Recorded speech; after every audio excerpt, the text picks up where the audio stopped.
ಬಿಡದಿ ಟೌನ್ಶಿಪ್ಗೆ ಭೂ ಸ್ವಾಧೀನ ವಿರೋಧಿಸಿ ರೈತರ ಪ್ರತಿಭಟನೆ ಹಿನ್ನೆಲೆ ಕಳೆದ 1 ವರ್ಷದಿಂದ ಬೈರಮಂಗಲ ಸರ್ಕಲ್ನಲ್ಲಿ ರೈತರು ಪ್ರತಿಭಟನೆ ನಡೆಸುತ್ತಾ ಬಂದಿದ್ದಾರೆ. ಇದಕ್ಕೆ ಸೊಪ್ಪು ಹಾಕದ ರಾಜ್ಯ ಸರ್ಕಾರ ಈ ಯೋಜನೆಗೆ ಸಚಿವ ಸಂಪುಟದಲ್ಲಿ ಒಪ್ಪಿಗೆ ಸೂಚಿಸಿದೆ. ಇದರಿಂದ ಕೋಪಗೊಂಡ ರೈತರು ಪ್ರತಿಭಟನೆಯನ್ನು ತೀವ್ರಗೊಳಿಸಿದ್ದಾರೆ. ವಿಭಿನ್ನವಾಗಿ ಪ್ರತಿಭಟನೆ ನಡೆಸಲು ಸಿದ್ಧತೆ ನಡೆಸಿರುವ ನೂರಾರು ರೈತರು ಅನಿರ್ದಿಷ್ಟಾವಧಿ ಪ್ರತಿಭಟನೆ ಕೈಗೊಂಡಿದ್ದಾರೆ. ಟ್ರ್ಯಾಕ್ಟರ್, ಎತ್ತಿನ ಗಾಡಿ, ಹಸುಗಳನ್ನು ರಸ್ತೆಗೆ ತಂದು ಪ್ರತಿಭಟನೆ ನಡೆಸುತ್ತಿರುವ ರೈತರು ನಮ್ಮ ಭೂಮಿ ನಮ್ಮ ಹಕ್ಕು ಎಂದು ಘೋಷಣೆ ಕೂಗಿ ತಮ್ಮ ಆಕ್ರೋಶ ವ್ಯಕ್ತಪಡಿಸಿದರು. ಬಿಡದಿ ಕನಕಪುರ ರಸ್ತೆ ಬಂದ್ ಮಾಡಿ ರಸ್ತೆ ಮಧ್ಯೆಯೇ ಅಡುಗೆ ಮಾಡುವ ಮೂಲಕ ವಿಭಿನ್ನವಾಗಿ ಪ್ರತಿಭಟನೆ ನಡೆಸುತ್ತಿದ್ದಾರೆ.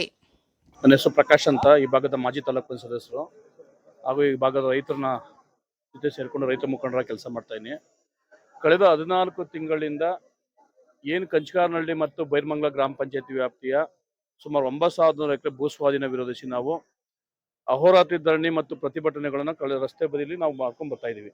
ಇದರ ಜೊತೆಯಾಗಿ ಸರ್ಕಾರದ ಮುಖ್ಯಮಂತ್ರಿಗಳಿಗೆ, ಮಾನ್ಯ ರಾಜ್ಯಪಾಲರಿಗೆ, ಮಾನ್ಯ ಉಪಮುಖ್ಯಮಂತ್ರಿಗಳಿಗೆ, ಮಾನ್ಯ ಶಾಸಕರಿಗೆ, ಮಾನ್ಯ ಜಿಲ್ಲಾಧಿಕಾರಿಗಳಿಗೆ ಮತ್ತು ಮಾನ್ಯ ಜಿಬಿಡಿ ಆಯುಕ್ತರು ಮತ್ತು ವಿಶೇಷ ಭೂ ಸ್ವಾಧೀನ ಅಧಿಕಾರಿಗಳಿಗೆ ಮತ್ತು ಸಂಬಂಧಪಟ್ಟ ಕೆಲವು ಪೊಲೀಸ್ ವರಿಷ್ಠಾಧಿಕಾರಿಗಳಿಗೆ ಎಷ್ಟು ಮನವಿಗಳು ಕೊಡ್ಬೋದು ಅಷ್ಟು ಮನವಿಗಳನ್ನು ನಾವು ಆಲ್ರೆಡಿ ಸರ್ಕಾರಕ್ಕೆ ಕೊಟ್ಟಿದ್ದೀವಿ. ಜೊತೆಗೆ ಎಷ್ಟು ಆಕ್ಷೇಪಣೆಗಳು ಸಮಯದಲ್ಲಿ ಏನು ಕೊಡಬೇಕಾಗಿತ್ತು ಅಷ್ಟು ಆಕ್ಷೇಪಣೆಗಳು ಕೊಟ್ಟಿದ್ದೀವಿ. ಉದ್ದೇಶ ಒಂದೇ, ಇಲ್ಲಿ ಬಹುವಾರ್ಷಿಕ ಬೆಳೆಗಳಿದೆ, ನೀರಾವರಿ ಇದೆ, 90% ಅಷ್ಟು ತೋಟಗಾರಿಕೆಯಿಂದ ಕೂಡಿದೆ, ಹೈನುಗಾರಿಕೆ ಮತ್ತು ರೇಷ್ಮೆ ಮುಖ್ಯ ಕಸಬಾಗಿದೆ. ಇಲ್ಲಿ ಸುಮಾರು ಒಂದು 3-4 ಲಕ್ಷ ತೆಂಗಿನ ಮರ ಇದೆ ಅಂತ ಹೇಳಿದ್ದೀವಿ. ಸೊ ಅದು ಬೇಕಂತ ಎಲ್ಲಾ ಸರ್ಕಾರಿ ದಾಖಲಾತಿಗಳು, ರೇಷ್ಮೆ ಬೆಳೆಯಿಂದ ಏನು ಬೆಳೆ ಇದೆ, ವಾರ್ಷಿಕ ಆದಾಯ, ತೆಂಗಿನ ಮರಗಳಿಂದ ಏನಾದ ಇದೆ, ಎಷ್ಟು ಮರ ಮಾಡಿಕೆಗಳಿದೆ, ಎಷ್ಟು ಹೈನುಗಾರಿಕೆಯಿಂದ ಹಾಲು ಹೋಗ್ತಾ ಇದೆ, KMF ಇತ್ತು ಅಂಕಿ ಅಂಶದ ಇಲಾಖೆಗಳಿಂದ, ಜೊತೆಗೆ ಇಲ್ಲಿ ಏನು ಸಣ್ಣ ನೀರಾವರಿ ಇಲಾಖೆಯಿಂದ ಏನು ಒಂದು ಭೂಮಿ ಇದೆ, ಸುಮಾರು ಎಷ್ಟು ಕಿಲೋಮೀಟರ್ ಚಾನಲ್ ಇರ್ತದೆ, ಎಷ್ಟು ಎಕರೆ ನೀರಾವರಿ ಭೂಮಿ ಇದೆ, ಎಲ್ಲಾ ಅಂಕಿ ಅಂಶಗಳು ನಾವು ಪ್ರತಿಯೊಂದು ಅಂಕಿ ಅಂಶ ಸರ್ಕಾರ ಕೊಟ್ಟು ಮನವಿ ಕೊಟ್ಟರು ಸಹ ನಮ್ಮ ಯಾವುದೇ ಒಂದು ಮನವಿಯನ್ನು ಸ್ವೀಕರಿಸಿಲ್ಲ. ಕೊಟ್ಟಂತ ಎಲ್ಲಾ ಮನವಿಗಳನ್ನು ಡಸ್ಟ್ಬಿನ್ಗೆ ಹಾಕಿದ್ರೆ ವಿನಃ ರೈತರುಗಳು ಇಲ್ಲಿವರೆಗೂ ಒಂದೇ ಒಂದು ಸಣ್ಣ ಸಮಾಲೋಚನೆ ಮಾಡಿಲ್ಲ. ನಾವು ಇಷ್ಟು ವಿರುದ್ಧವಾಗಿ ಎಷ್ಟು ಕಠಿಣ ಪ್ರತಿಭಟನೆ ಮಾಡಿದ್ರು ಸಹ ಕಳೆದ ಏಪ್ರಿಲ್ 30ನೇ ತಾರೀಕಂದು ಮಾನ್ಯ ಕರ್ನಾಟಕ ಸರ್ಕಾರ ಕ್ಯಾಬಿನೆಟ್ ಅಲ್ಲಿ ಅನುಮೋದನೆ ಮಾಡ್ಕೊಂಡಿದೆ, ಈ ಭೂಮಿ ಸ್ವಾಧೀನ ಪಡ್ಕೊಳ್ಬಹುದು ಅಂತ. ನಾವಿಷ್ಟು ಮನವಿ ಕೊಟ್ಟ ಮೇಲೆ ನಾವು ಇಷ್ಟೆಲ್ಲ ಹೋರಾಟ ಮಾಡಿದ್ರು. ಇಲ್ಲಿ ಕೆಲವೊಂದು ಮಹಿಳೆಯರು, ಪುರುಷರು ವಿಷ ಕುಡಿಯುವಂತ ಪ್ರಯತ್ನ ಮಾಡಿದ್ರು. ಅವ್ರಿಗೂ ಸಹ ಒಂದು ಯೋಗಕ್ಷೇಮ ಮಾಡೋದ್ ಕೆಲಸ ಆಗ್ಲಿ, ಅವ್ರ ಆರೋಗ್ಯ ವಿಚಾರಿಸೋ ಕೆಲಸ ಆಗಲಿ, ಒಂದು ಧೈರ್ಯ ತುಂಬುವಂತ ಕೆಲಸನೂ ಸಹ ಮಾಡಿಲ್ಲ.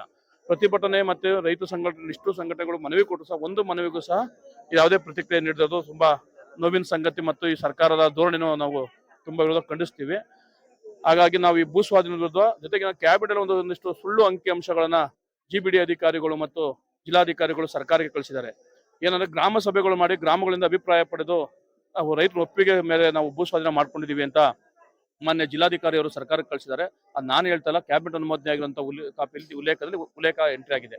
ಆ ಉಲ್ಲೇಖದಲ್ಲಿ ಜಿಲ್ಲಾಧಿಕಾರಿ ಹೇಳಿದ್ದಾರೆ. ಜೊತೆಗೆ ನಾವು ಏನು 30 ದಿನದೊಳಗಡೆ ಆಕ್ಷೇಪಣೆ ಕೊಡಬೇಕು, ನಿಮ್ಮೇನಾದ್ರು ರೈತರು ಆಕ್ಷೇಪಣೆ ಕೊಡಿ ಅಂತ ಹೇಳಿದ್ರ ಆ ಆಕ್ಷೇಪಣೆ ನಮ್ಗೆ ಅವಶ್ಯಕತೆ ನಾವು ಎಲ್ಲಾ ಆಕ್ಷೇಪಣೆಯನ್ನು ತಿರಸ್ಕರಿಸಿದ್ವಿ ಅಂತ ಹೇಳ್ತಾರೆ. ರೈತರು ಕೊಟ್ಟಂತ ಆಕ್ಷೇಪಣೆ ಅವ್ರಿಗೆ ಹಕ್ಕೇ ಇಲ್ವಾ? ಅವ್ರ ಹಕ್ಕನ್ನು ಮಣಿಸೋ ಅಧಿಕಾರನೇ ಇಲ್ವಾ?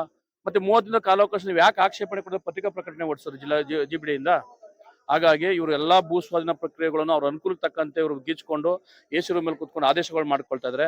ಜೊತೆಗೆ ಇಲ್ಲಿ ಮರ ಮಾಳಿಕೆಗಳು ಮತ್ತೆ ನೀರಾವರಿ ಇರೋದ್ರಿಂದ ಇಲ್ಲಿ ಸೋಷಿಯಲ್ ಇಂಪ್ಯಾಕ್ಟ್ ಅಸೆಸ್ಮೆಂಟ್, ಪುನರ್ವಸತಿ ಮತ್ತು ಪುನರ್ನಿರ್ಮಾಣ ಕಾಯ್ದೆಯಲ್ಲಿ ಏನಾದ್ರು ಅಪ್ಪಿತಪ್ಪಿ ಭೂ ಸ್ವಾಧೀನ ಮಾಡಿದ್ರೆ ಇಲ್ಲಿರುವಂತಹ ದನ ಕರುಗಳು, ರೇಷ್ಮೆ ಮತ್ತು ತೆಂಗು ಇತರ ಬೆಳೆಗಳಿದೆ, ಈ ಅಂಕಿಅಂಶಗಳು ಇಷ್ಟು ಮರಗಳಿಂದ ಇದು ಯಾವುದೇ ಕಾರಣಕ್ಕೂ ಭೂ ಸ್ವಾಧೀನ ಮಾಡ್ಕೊಳ್ಳೋ, ನೀರಾವರಿ ಭೂಮಿ ಮಾಡ್ಕೋಬಾರ್ದು ಅಂತ ಇರೋದ್ರಿಂದ ಇವರು ಅದನ್ನು ಸಹ ಪ್ರಾರಂಭ ಅಂತಲೇ ಸಹ ಅದನ್ನ ವಿನಾಯಿತಿ ಪಡ್ಕೊಂಡ್ರು. ಉದ್ದೇಶ ನಮ್ಮನ್ನ ಹತ್ತಿಕ್ಕುವಂತ ಕೆಲಸದಲ್ಲಿ. ತದನಂತರದಲ್ಲಿ 30 ದಿನ ಕಾಲದಲ್ಲಿ ಆಕ್ಷೇಪಣೆ ಕೊಟ್ಟಿದ್ದು, ಆಕ್ಷೇಪಣೆ ಕೊಟ್ಮೇಲೆ ಆಕ್ಷೇಪಣೆಗೆ ಉತ್ತರ ಕೊಡಬೇಕಾಗಿತ್ತು, ಅದಕ್ಕೊಂದು ಆದೇಶ ಮಾಡಬೇಕಾಗಿತ್ತು, ರೈತರಿಗೆ ಪ್ರತಿಕ್ರಿಯೆ ಕೊಡಬೇಕಾಗಿತ್ತು. ಅದ್ ಮತ್ತೆ ಯಾಕೆ ರಿಜೆಕ್ಟ್ ಮಾಡಿದೀವಿ ಅಂತೀರಾ? ಗ್ರಾಮ ಸಭೆ ಮಾಡಿದೀವಿ ಅಂತಾರೆ. ನಮ್ಮ ಮಾಧ್ಯಮ ಸ್ನೇಹಿತರು ಕೇಳ್ಕೊತೀನಿ, ಪೊಲೀಸ್ ಒಂದೇ ಒಂದು ಜಿಲ್ಲಾಧಿಕಾರಿ ಒಂದೇ ಒಂದು ಗ್ರಾಮ ಸಭೆ ಏನಾದ್ರು ಒಂದೇ ಒಂದು ಫೋಟೋ ಕೊಟ್ಬಿಟ್ರೆ ರೈತರುಗಳು ಉತ್ತರ ಬಂದು ಯಾವುದೇ ಕಂದಾಯ ಇಲಾಖೆ ಅಧಿಕಾರಿಗಳು, ಜಿಬಿಡಿ ಅಧಿಕಾರಿಗಳು, ಸರ್ಕಾರದ ಪ್ರತಿನಿಧಿಗಳು ಅಥವಾ ಜನಪ್ರತಿನಿಧಿಗಳು ಏನಾದ್ರು ಬಂದು ರೈತರುಗಳ ಗ್ರಾಮ ಸಭೆ ಮಾಡಿದ್ದು ಒಂದೇ ಒಂದು ಫೋಟೋ ದಾಖಲೆಗಳು ಕೊಟ್ಬಿಟ್ರೆ ನಾವು ಹೋರಾಟ 5 ನಿಮಿಷದಲ್ಲಿ ನಿಲ್ಲಿಸ್ಬಿಡ್ತೀವಿ. ನಾವು ಭೂಮಿನೇ ಕೇಳಲ್ಲ, ಹೋರಾಟ ನಿಲ್ಲಿಸ್ಬಿಡ್ತೀವಿ. ಇಷ್ಟು ಸುಳ್ಳು ದಾಖಲಾತಿಗಳನ್ನು ಸರ್ಕಾರಕ್ಕೆ ಕೊಟ್ಟು ರೈತರನ್ನ ಬಲವಂತವಾಗಿ ಭೂ ಸ್ವಾಧೀನ ಕಿತ್ತುಕೊಳ್ತಾ ಖಂಡಿಸಿ ನಾವು ಇನ್ನು ಪ್ರತಿಭಟನೆ ಶಾಂತಿಯುತವಾಗಿ, ಕಾನೂನುಗತವಾಗಿ ನಾವು ಅತ್ಯಂತ ಶಾಂತಿಯುತವಾಗಿ, ಅಹಿಂಸಾತ್ಮಕವಾಗಿ ಉಪವಾಸ ಸತ್ಯಾಗ್ರಹ ಎಲ್ಲ ಮಾಡ್ಕೊಂಡು ನಾವು ಪ್ರತಿಭಟನೆ ಮಾಡಿದ್ವು. ಇಷ್ಟು ಪ್ರತಿಭಟನೆಗೂ ಸರ್ಕಾರ ಮಣಿಲಿಲ್ಲ ಅಂದಮೇಲೆ, ನಮ್ಮನ್ನ ಸ್ಪಂದಿಸಲಿಲ್ಲ, ರೈತರುಗಳ ಕಷ್ಟ ಸುಖ ಕೇಳಲ್ಲ ಅಂದಮೇಲೆ ನಾವು ಮಾಡಿಲ್ಲೋ ಮುಡಿಯೋಣ ಅಂತ ಬಂದಿದ್ದೀವಿ. ಉಗ್ರವಾದ ಹೋರಾಟ ಮಾಡ್ತೀವಿ. ಈಗ ಬಿಡದಿರೋಳಿ ಮುಖ್ಯ ರಸ್ತೆನ ಬಂದ್ ಮಾಡಿದೀವಿ. ಸೊ ಯಾವುದೇ ಕಾರಣಕ್ಕೂ ಸರ್ಕಾರದ ಪ್ರತಿನಿಧಿ ಬಂದು ಈ ಭೂ ಸ್ವಾಧೀನ ಕೈ ಬಿಡ್ತೀನಿ ಅನ್ನೋವರೆಗೂ ನಾವು ಈ ರಸ್ತೆ ಬಿಡಲ್ಲ ಅನ್ನೋ ಒಂದು ಅಚಲವಾದ ನಿರ್ಧಾರಕ್ಕೆ ಬಂದಿದ್ದೀವಿ.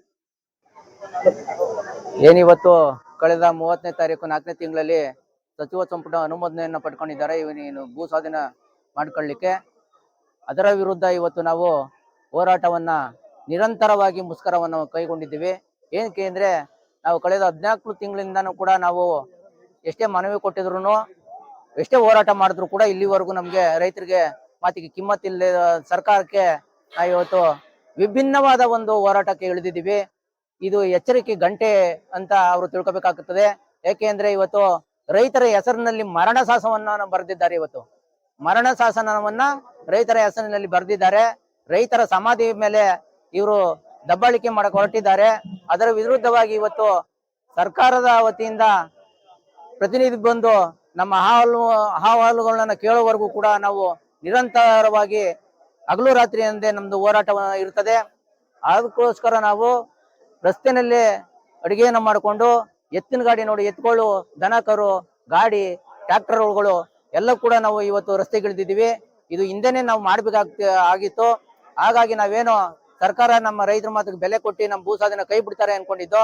ಇವರು ಈ ದುಷ್ಟ ಸರ್ಕಾರ ರೈತರ ಮಾತಿಗೆ ಬೆಲೆ ಇಲ್ಲದೆ ಇವತ್ತು ಎಲ್ಲಾ ರೈತ ಬಾಂಧವರನ್ನು, ಮಹಿಳೆಯರು, ವಯಸ್ಸಾದವರು, ಮಕ್ಕಳು ಅಂದ್ರೆ ಇವತ್ತು ಬೀದಿಲಿ ಕೂತಿದ್ದೀವಿ. ಇದಕ್ಕೆ ನೇರ ಹೊಣೆ ಸರ್ಕಾರನೇ. ಈ ಸರ್ಕಾರ ನಮ್ಮ ಇವತ್ತು ಏನು ಅನುಮೋದನೆ ಪಡ್ಕೊಂಡಿದ್ದಾರೆ, ಅನುಮೋದನೆಯನ್ನ ವಾಪಸ್ ತಗೋಬೇಕು. ಮತ್ತೆ ಈ ಭೂಸ್ವಾಧೀನವನ್ನ ಸಂಪೂರ್ಣವಾಗಿ ಕೈ ಬಿಡಬೇಕು. ಈ ಕೈ ಬಿಡುವವರೆಗೂ ನಾವು ನಿರಂತರವಾಗಿ ಹೋರಾಟ ಮುಂದೆ ಇರ್ತದೆ. ಇದು ಇವಾಗ ಸ್ಯಾಂಪಲ್ ಇವಾಗ ತೋರಿಸಿದೀವಿ. ಇವರು ಆರ್ವಳ್ಳಿ ಬಿಡದಿನ ರಸ್ತೆನ ಬಂದ್ ಮಾಡಿದೀವಿ. ನೆಕ್ಸ್ಟ್ ನಾವು ಮೈಸೂರು ರೋಡ್ ನ ಬಂದ್ ಮಾಡುವಂತ ಕೆಲಸನೂ ಮಾಡ್ತೀವಿ. ವಿಧಾನಸೌಧವರೆಗೂ ಪಾದಯಾತ್ರೆ ಮಾಡುವಂತ ಕೆಲಸವನ್ನು ಮಾಡ್ತೀವಿ ಅಂತ ಹೇಳಿ ಇವತ್ತು ಎಚ್ಚರಿಕೆ ಗಂಟೆಯನ್ನ ಕೊಡ್ತಾ ಇದ್ದೀನಿ ಸರ್ಕಾರಕ್ಕೆ. ನಮ್ಮ ಹೆಸರು ಸುಮಿತ್ರಾ ಅಂತ. ನಾವು ವ್ಯವಸಾಯನೇನೆ, ನಾವು ರೇಷ್ಮೆ ಬೆಳೀತಾ ಇದೀವಿ. ನಾವು ಬನ್ಗಿರಿ ಗ್ರಾಮದವರು. ಈ ತರ ಮಾಡ್ತಾವ್ರಲ್ಲ ಸರಿ ಏನಣ್ಣ? ನಮ್ಮ ರೈತರನ್ನೆಲ್ಲ ರೋಡ್ ತಂದು ನಿಲ್ಸಿದಾರಲ್ಲ ಇವ್ರು ತಡ್ಕೋತಾ DKಗೆ ಆಗ್ಲಿ, ಇವ್ರು ಸುರೇಶ್ಗೆ ಆಗ್ಲಿ, ಇವರೆಲ್ಲ ಈ ತರ ಮಾಡ್ತಾವ್ರಲ್ಲ ನಮ್ಮನ್ನ. ನಮ್ಮ ಹೊಟ್ಟೆವ್ರಿ ಅವ್ರು ತಗ್ಲಲ್ವಾ? ನಾವು ರೈತರುಗಳು, ನಾವು ರೈತರು ಅನ್ನ ಹಾಕ್ತಿವಿ ಅವ್ರಿಗೆ. ಅದ್ರ ನಿಯತ್ತನ ಇದ್ದಿ ಇಲ್ಲಿ ಬಂದಿ ನಮ್ ಕಷ್ಟ ಸುಖ ಕೇಳ್ಬೇಕಲ್ವೇ ಅವ್ರು? ಅವ್ರಿಗೆ ಏನು ಕೇಳ್ದೆ ಮಾಡ್ದೆ ಇವ್ರು ಕ್ಯಾಬಿನೆಟ್ ಮೀಟಿಂಗ್ ನಲ್ಲಿ ಎಲ್ಲ ಕೇಳ್ದೆ ಮಾಡ್ದೆ ಕ್ಯಾಬಿನೆಟ್ ಮೀಟಿಂಗ್ ನಲ್ಲಿ ಎಲ್ಲ ಮಾತಾಡ್ಕೊಂಡು ಇವ್ರು ಸೈನ್ ಮಾಡ್ಕೊಂಡು ಹೊಂಟೋಗ್ಬಿಟ್ರೆ ನಾವು ಭೂಮಿಗಳು ನಾವು ಕೊಡಲ್ಲ ಕಣ್ಸ. ನಮ್ ಭೂಮಿ ನಮ್ಮ ಹಕ್ಕು ನಾವು ಕೊಡಲ್ಲ. ಅವ್ರ ಇನ್ನಿಷ್ಟ ಏನೇ ಮಾಡಿದ್ರು ನಾವು ಭೂಮಿಗಳು ಕೊಡಲ್ಲ. ನಮ್ಗೆ ಹಿಂಗ್ ಹೊಟ್ಟೆ ಉರಿಸ್ತಾವ್ರಲ್ಲ ಸರಿ ಅವರು. ನಮ್ಮ ಹಾಲ್ಗಳು ಅವ್ರ ಮನೆಗಳಿಗೆ ಹೋಗದೆ ಇದ್ರೆ ಬೆಳಗ್ಗೆ ಇದ್ರೆ ಅವ್ರ ಮನೆಯೊಳಗೆ ಕಾಫಿನೇ ಆಗಲ್ಲ. ನಮ್ ರೈತರು ಋಣ ಅಂತ ಅವ್ರಿದ್ರೆ ಇಲ್ಲಿ ಬರ್ಬೇಕು, ಅವ್ರು ಕೇಳ್ಬೇಕು. ಇವಾಗ ನಾವು ಅವ್ರ ಹೋರಾಟ ಅವ್ರು ನಿಲ್ಸೋ ಗಂಟನ ನಾವು ಹೋರಾಟ ನಿಲ್ಸಲ್ಲ. ಈಗ ಇಲ್ಲ ಐತೆ, ನಾಳೆ ವಿಧಾನಸೌಧಕ್ಕೂ ಹೋಗಕ್ಕೂ ರೆಡಿ ನಾವು. ಅವ್ರ ಏನೇ ಮಾಡ್ತಾರೋ ಮಾಡ್ಕೊಳ್ಳಿ. ಅವ್ರು ಯಾರು ಬರ್ಲಿಲ್ಲ ಸರ್, ನಮ್ಗೆ ಯಾರು ಭರವಸೆನೂ ಕೊಡ್ಲ, ನಮ್ಗೆ MLA ಬರಲ್ಲ, ಯಾರು ಬಂದು ನಮ್ಗೆ ಕೇಳಲು ಇಲ್ಲ. ಅವರು ನಮ್ನೆಲ್ಲ ರೋಡ್ ತಂದು ನಿಲ್ಸ್ಬಿಟ್ಟು ಅವ್ರ ಹೆಂಡತಿ ಮಕ್ಳ ಜೊತೆ ಅವ್ರು ಚೆನ್ನಾಗ್ ಆರಾಮಾಗಿದ್ದಾರೆ. ಮನೇಲಿ ವಯಸ್ಸಾದವ್ರು ಮುತ್ಕಿದಿರಿದ್ದಾರೆ, ದನ ಕರುಗಳಿದಾವೆ. ನಾವೆಲ್ಲ ಬಿಟ್ಬಿಟ್ಟು ಬಂದು ಬೀದಿಲಿ ನಿಂತಿದ್ದೀವಿ ನಾವ್ ಇವತ್ತು ನಮ್ಮನ್ ಕಷ್ಟ ಸುಖ ಕೇಳೋರೇ ಇಲ್ಲ ಸರ್. ಓಟ್ ಬೇಕು ಅಂದಾಗ ಎಲ್ಲ ಬರ್ತಾರೆ. ಇವತ್ ನಮ್ ಕಷ್ಟ ಸುಖ ಕೇಳಲ್ಲ. ನಮ್ ರೈತರಿಗೆ ನಮ್ ಋಣ ಅನ್ನೋದು ಅವ್ರ ಮೇಲಿದ್ರೆ ಬಂದು ನಮ್ನ ಅವ್ರು ಕೇಳ್ಬೇಕನ್ಸ ನಮ್ ಕಷ್ಟ ಸುಖನ. ನಾವೇನ ಹೋಗಿದೀವ? ನಾವು ಹಿಂಗ ಅನುಕೂಲವಾದದ್ದು 2 ಗ್ರಾಮ, ಕಂಚಕಾನಹಳ್ಳಿ, ಬೈರಮಂಗಲ, ಇವೆರಡೂನು ಈ ತರ ಮಾಡಿ ಬೀದಿಗೆ ತಂದು ನಿಲ್ಸ್ಬಿಟ್ಟವ್ರಲ್ಲ. ಅವ್ರ ಉದ್ಧಾರ ಆಯ್ತಾರ? ಅವ್ರ ಮನೆಗಳು ಉಳಿತಾವ? ಅವ್ರ ಮನೆಗಳು ಉಳಿತಾವ ಸರ್? ನಮ್ ಈ ತರ ಮಾಡಿದಾರಲ್ಲ ಅವರು. ಬೀದಿಗೆ ತಂದು ಇವತ್ತು ವಯಸ್ಸಾದ ಅಜ್ಜಿಗಳು 100 ವರ್ಷ ನಮ್ಮ ಅಮ್ಮನ್ಗೆ, ನಮ್ಮ ಅತ್ತೆಯವ್ರಿಗೆ ಮನೇಲಿ ಅವ್ರೆ. ಅವ್ರ ಇವತ್ತು ಏನಾದ್ರು ಎದ್ರೋ ಬಿದ್ರೋ ನೋಡೋರಿಲ್ಲ. ನಾವ್ ಇಲ್ಲಿ ಬಂದು ಧರಣಿ ಮಾಡ್ಕೊಂಡು ಕೂತಿದೀವಿ. ಅವ್ರಿಗೇನು ಮಾನವತೆ ಅನ್ನೋದೇ ಇಲ್ವಾ? ಅದ್ರ ಏನನ್ನ ಆಗ್ಲಿ ಸರ್, ನಾವು ಬಿಡೋದಿಲ್ಲ. ನಾವು ಜೀವ ಬಿಟ್ಟೆವು, ನಾವು ಭೂಮಿ ಬಿಡೋದಿಲ್ಲ. ನಮ್ಮ ಜಾಗ ನಾವು ಬಿಡೋದಿಲ್ಲ ಸರ್.